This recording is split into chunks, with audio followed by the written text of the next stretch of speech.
Hola, el título de esta historia es Doloroso Testimonio y es la octava del libro Lo que encontré del otro lado de la vida, psicografiado por la médium Vera Lucia Marinsec de Carballo y dictada por el espíritu Antonio Carlos.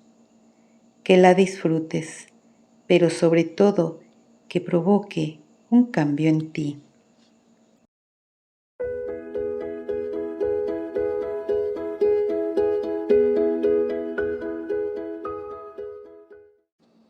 Estaba desencantada de la vida.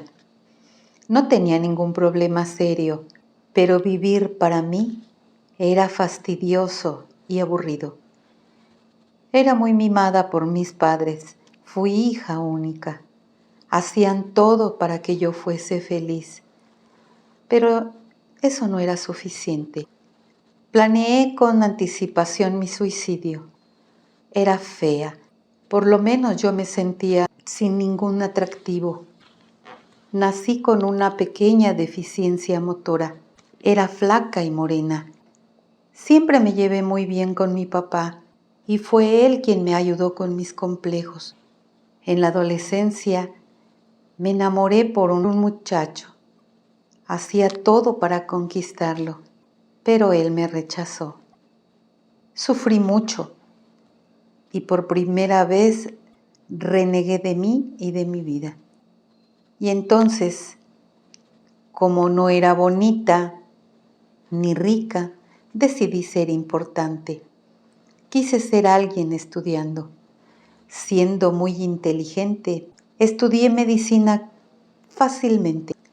Mis padres hicieron muchos sacrificios para que lo lograra.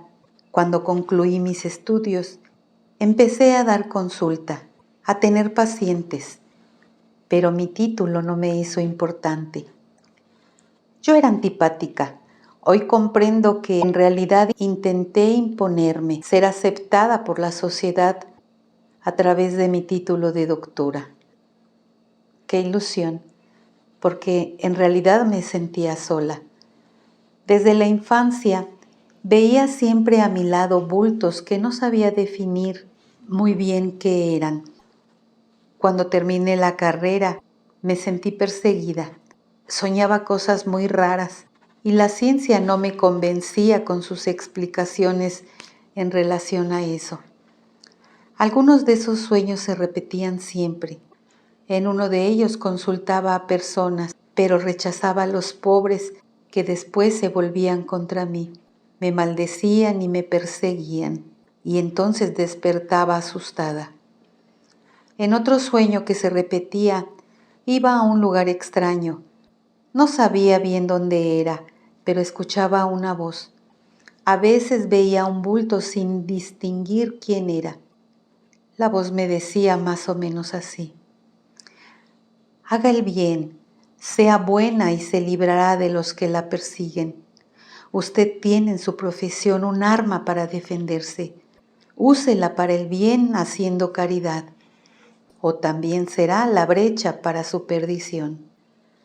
Busqué respuestas en la psicología, el porqué de esos sueños que para mí eran pesadillas. La conclusión que encontré y que parecía la más lógica es que podría ser algo que tal vez había escuchado en mi infancia.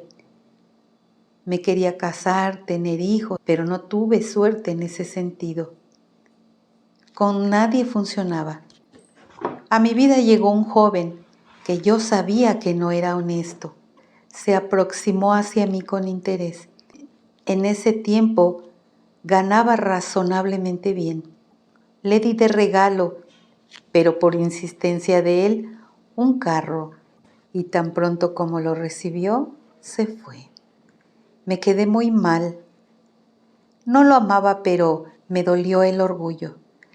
Sintiéndome cada vez más perseguida y triste, mi padre me llevó a tomar un pase magnético en un centro espírita. Allá tuve la impresión de que estaba presente el bulto que me aconsejaba. De momento me sentí cómoda en ese lugar. Ya después pensé que todo eso era pura bobería y no quise regresar más, y tampoco seguí los consejos de la voz. Hoy sé que era un antiguo instructor que me prometió ayudarme cuando estuviera encarnada. Cada vez más la vida me parecía sin sentido y que la muerte acabaría con todo. Pensé fríamente y decidí matarme de una forma que sería considerada como un derrame, parecería natural. Pensé en eso para evitar mayores sufrimientos a mis padres y finalmente le puse fecha.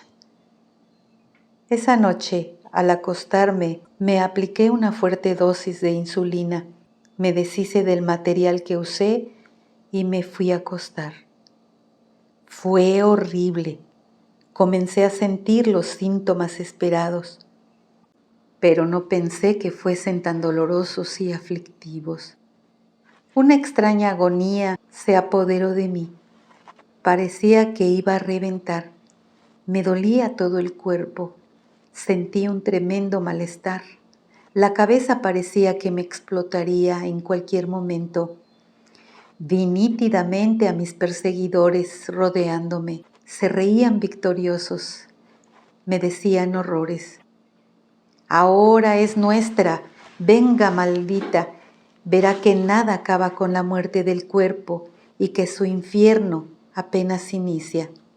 Ahora como suicida, ni su protector podrá ayudarla. Es nuestra. Desde hace años que la esperamos.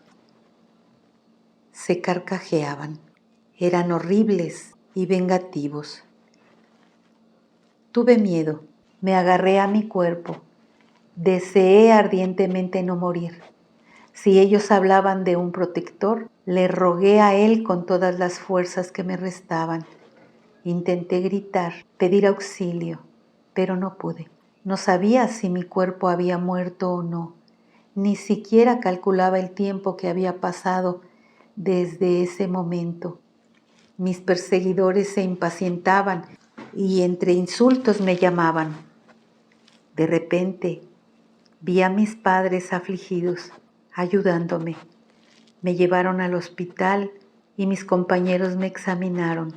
Me aplicaron medicamentos y entendí que mi cuerpo no murió. La dosis no fue suficiente para matarme. Lesioné mi cerebro de modo irreversible. Me volví un vegetal. No me movía, no hablaba. Escuchaba pero sin entender nada. Veía pero a veces confundía las imágenes, también sin entender qué era lo que veía. Meses me quedé así. Del hospital fui conducida para mi casa. Ahí comprendí cómo fui absurdamente egoísta con lo que hice, porque mis padres sufrían mucho. Ellos me amaban y desde ese momento solo recibí de ellos muchos cuidados, mucho cariño. Algo sucedió conmigo sin que lo pudiera entender. Mi cuerpo estaba inerte, el cerebro lesionado, pero podía entender muchos de los acontecimientos que me rodeaban. Hoy sé que entendía por el espíritu. Continué viendo a mis perseguidores. Ellos no se apiadaron de mi sufrimiento, se reían y se burlaban de mi estado. También me hablaban de sucesos del pasado, cosas de otra encarnación en que yo los había perjudicado y exigían cobrarse. Eran 12. Decían que ni siquiera estaban ahí todos los que había perjudicado, porque muchos ya me habían perdonado y siguieron sus caminos. Y también esos que me seguían me hicieron recordar que fui un médico inteligente, con muchos conocimientos. Cobraba a precio de oro mis servicios. Dejé morir por negligencia a muchos pobres y algunos de sus parientes ahí estaban. Usando la profesión, maté a 4 personas y de 2 recibí dinero para hacerlo. Un hombre que fue amante de una señora importante me pagó para librarse de ella. A otra La maté porque su marido me lo pidió. Él quería quedarse viudo. Y mis 2 amantes las maté para librarme de ellas. No había valorado su cariño por mí y de ellas abusé. Sufrí mucho cuando desencarné. Fui socorrido por los trabajadores espirituales y reencarné casi enseguida, después de un periodo de estudios y preparación. Muy lejos, en otro país, en un cuerpo de mujer y sin la belleza que tuviera anteriormente. Mas quien no perdona, no descansa. Sufre y ansía hacer sufrir. Finalmente, todos a los que les debía me encontraron. Ahora entiendo los consejos que bondadosamente recibía en sueños. En esta vida, a través de la medicina, podría haber reparado algo de los males que cometí y hasta podría haberlos ayudado y pedirles perdón. Pero no hice nada, o casi nada. Y ellos con rencor hicieron todo para fastidiarme. Ellos fueron los que aconsejaron a mi novio, aquel que le compré el carro para que se fuera. Aplaudieron mis ideas de suicidio, incentivándome. Pero no me forzaron y no podrían. Suicidarme o no dependía de mí y a mi libre albedrío. Fui responsable por mi acto. Sufrí mucho por eso. En esa etapa de mi suicidio fallido, fui tratada con mucho cariño. Me bañaban, me alimentaban y comencé a hacer fisioterapia para volver a recuperar la movilidad. No volví a ver el bulto, ni a oír los consejos de aquellos que intentaron alertarme. Era mi protector, según mis perseguidores. Mi padre tuvo la feliz idea de pedir ayuda en algunos grupos espíritas que caritativamente fueron hasta mi casa. Al tomar los pases magnéticos, se hacía un círculo amarillo alrededor de mí y las entidades que me perseguían no se podían aproximar ni los oía. Eso fue un alivio. Ese círculo se quedaba por horas, hasta días, pero bastaba en que pensase algo malo, como de rencor o simplemente me enfadase, para que él regresara. Poco a poco fueron disminuyendo los que me perseguían.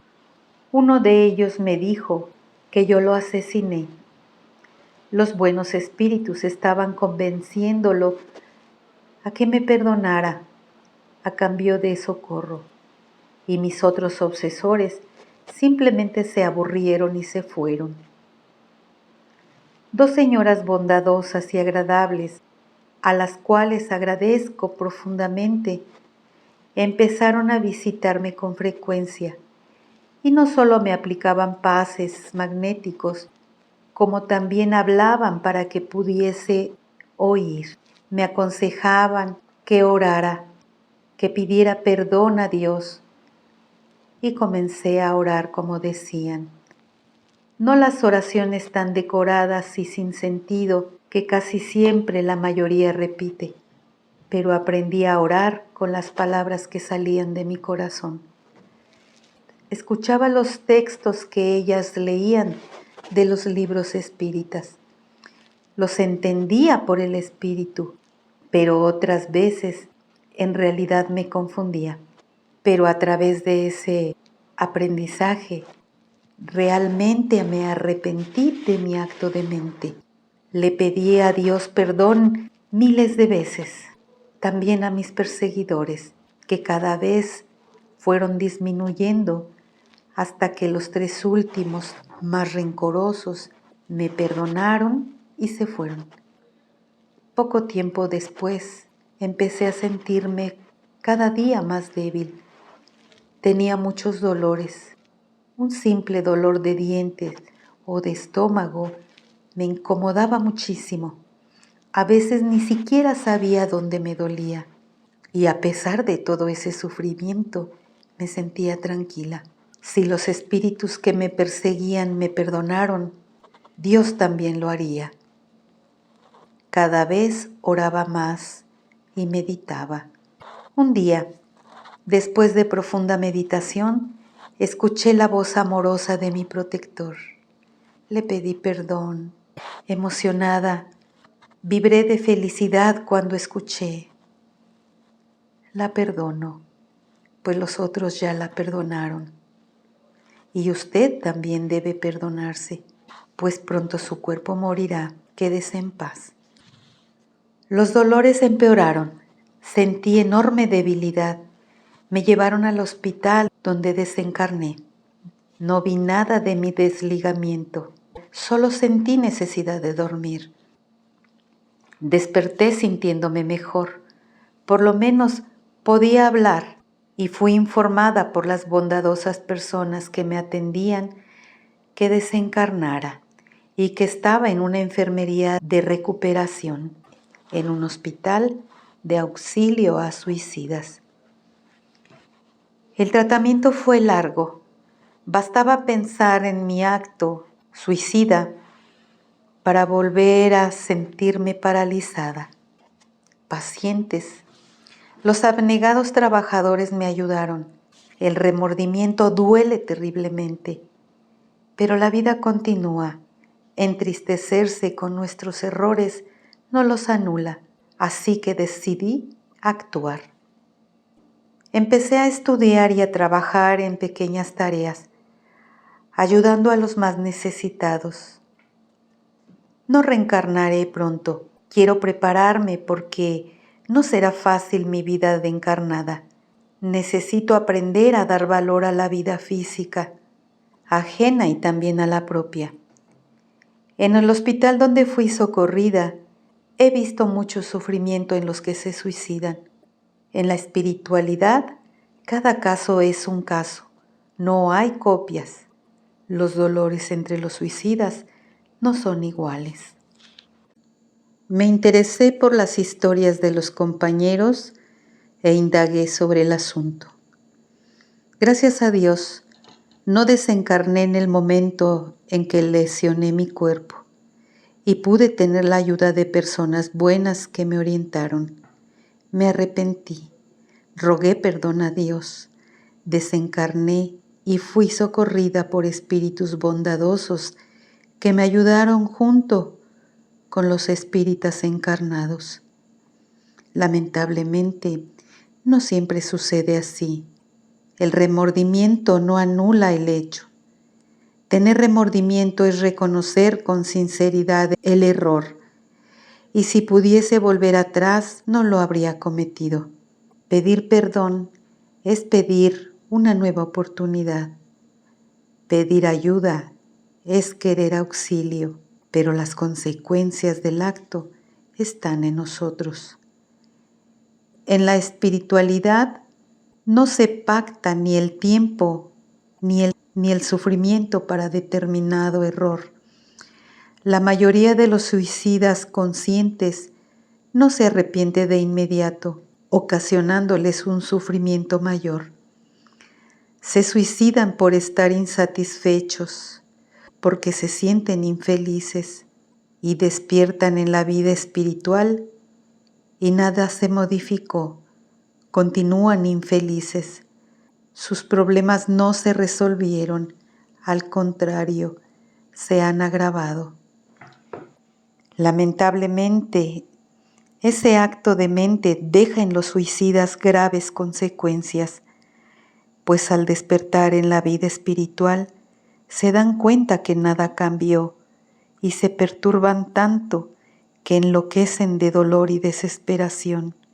En otros, queda grabado en la mente de tal manera que ven y sienten los efectos de ese imprudente acto de manera repetitiva, por tiempo indefinido, sin descanso, como consecuencia de haber cortado bruscamente su fluido vital.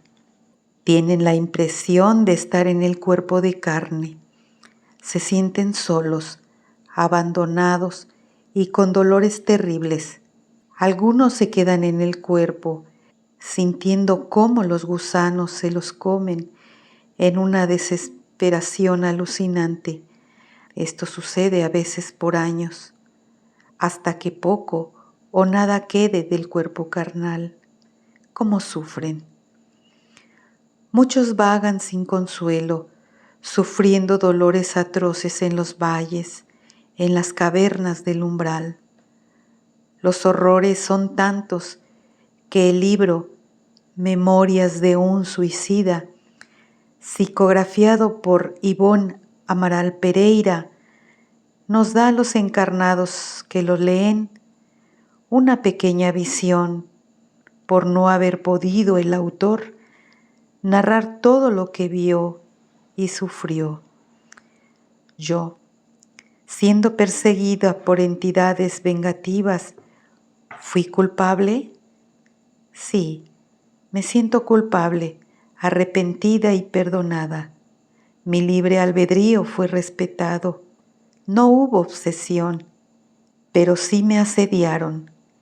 Y tuve, como muchos también tienen, a alguien bueno ayudándonos. Pero inclusive alguien obsesado podría suicidarse solo si se sintoniza con la sugestión del obsesor. Y en esos casos se toma en cuenta la obsesión, la perturbación que tenía en ese momento, como en el caso de los enfermos mentales. No hay injusticias en la espiritualidad. ¿Por qué algunos suicidas sufren mucho tiempo y otros no? Depende mucho de que la persona se arrepienta con sinceridad y además que pida ayuda. Muchos que sufren por mucho tiempo no lo hacen solamente por el crimen del suicidio, sino también por otros errores, por otras malas acciones. Y los que enloquecen, ¿cómo se irán a arrepentir? Estos son observados con cariño por los socorristas, que cuando juzgan ser el momento preciso, los llevan para un puesto de socorro. Muchos suicidas tienen conciencia de su estado.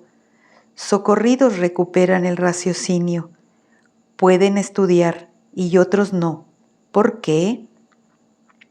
Conseguir recuperar el raciocinio depende de muchos factores, como del tiempo que quedó en sufrimiento vagando, del remordimiento, si es negativo o no, porque muchos no se quieren perdonar ni pedir perdón, y la realidad es que los suicidas socorridos en hospitales del plano espiritual, tratados con bondad y cariño, no consiguen recuperarse, y solo la bendición de la reencarnación es el remedio necesario.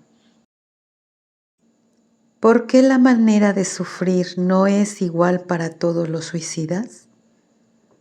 No podría ser igual. Como ya dije, hay los suicidas conscientes y que se matan en un momento de desesperación. Algunos se arrepienten enseguida, otros no. Muchos vienen acompañados de acciones malas. El modo de sufrir no puede ser igual. Unos se quedan en el cuerpo porque no hubo el desligamiento natural. Otros son atraídos por su vibración a cavernas, a los valles en el umbral, o son llevados para allá porque sus fluidos son tan fuertes y angustiantes que no es bueno que vaguen entre encarnados, aunque algunos se queden así como están. De cualquier modo, el sufrimiento es terrible. No se desprecia un vehículo tan precioso para nuestro progreso espiritual como el cuerpo físico, matándolo por propia voluntad sin sufrir las consecuencias. La reacción viene enseguida. Muchos, al concientizarse del error que cometieron, no se perdonan. Creen que el infierno, que es más bien sufrimiento, les será eterno. Esos son los más difíciles de ser socorridos porque no quieren auxilio. Las escenas de su acto se quedan en la mente junto con los dolores de la desencarnación. Algunos sienten caer desde las alturas. El tiro o el veneno que corroe, y como sucedió conmigo, la parálisis y el malestar. Vi sin descanso por mucho tiempo esa escena terrible, con todos sus detalles. Necesité de muchos tratamientos para mejorar. Entendí que fue el remordimiento lo que me hacía ver y sentir todo. Como en la espiritualidad no se cobra sufrimiento por error, cada uno sufre de un modo, cada enfermo toma el medicamento que necesita. Un suicida al reencarnar trae las marcas de su acto. Depende. Los que no consiguen recuperarse sí. Los otros, muy pocos por cierto, al destruir su cuerpo carnal por libre albedrío, herimos tan profundamente el perispíritu que podrá dejar marcas en el nuevo cuerpo en encarnación futura. Pero cada caso es estudiado con atención y cariño por los orientadores que educan a los suicidas. Es verdad que un suicida traerá en las próximas encarnaciones la intención de volver a suicidarse. Yo pienso que tendré un miedo pavoroso de cometer nuevamente el mismo error. Aquí hemos estudiado mucho este punto para que no pensemos en eso y para que nos fortalezcamos aprendiendo para no cometer el mismo error. Pero tengo conocimiento de algunos internos del hospital que ya no es la primera vez que matan su cuerpo carnal. Normalmente quien se suicida es egoísta. En un momento de gran egoísmo, mata su cuerpo sin pensar si eso causará sufrimiento a sus seres queridos. Normalmente quiere que la vida encarnada le sea favorable, quiere que las personas que lo rodean cumplan sus caprichos y no siendo así, no quieren vivir. Es preciso luchar y vencer el egoísmo, aprender a aceptar las lecciones de los dolores de la vida encarnada y los sentimientos, el modo de ser de los que nos rodean. El suicida al reencarnar tiene que vencer todas las tendencias que lo llevaron a tener ideas de suicidio, porque nuevamente encarnado enfrentará problemas y tendrá que superarlos. Mi objetivo en estas preguntas y respuestas fue el de orientar. Son indagaciones que hice a instructores y lo que siempre escucho entre los compañeros, como también contar mi triste historia de una desertora que por la bondad de muchos se recuperó. Afirmo eso para no repetir el mismo error y, si es posible, evitar que otras personas se equivoquen, porque a mi ver no existe mayor dolor que lo que siente un suicida. Ningún motivo justifica tal acto, cuyo sufrimiento parece eterno, interminable, y solo con la bendición de la reencarnación podemos olvidar nuestro error, tener paz y fuerza para recomenzar. Agradezco a todos los que me ayudaron, al Padre Misericordioso por la infinita bondad y amor, dando siempre a sus hijos la oportunidad del recomienzo. Alabado sea Dios. También agradezco a las personas encarnadas y desencarnadas que no desprecian a los suicidas, pero sí los orientan, no los critican ni los condenan, y sí los ayudan. Somos dueños de nuestros actos y estos nos acompañan siempre. Felices los que regresan al plano espiritual acompañados de buenas acciones y en el tiempo previsto. Simone. Muchas gracias por tu atención, y si crees que hay alguien a quien pueda servirle esta información, por favor compártelo, pues el conocimiento es el mejor antídoto contra el suicidio. Hasta la próxima.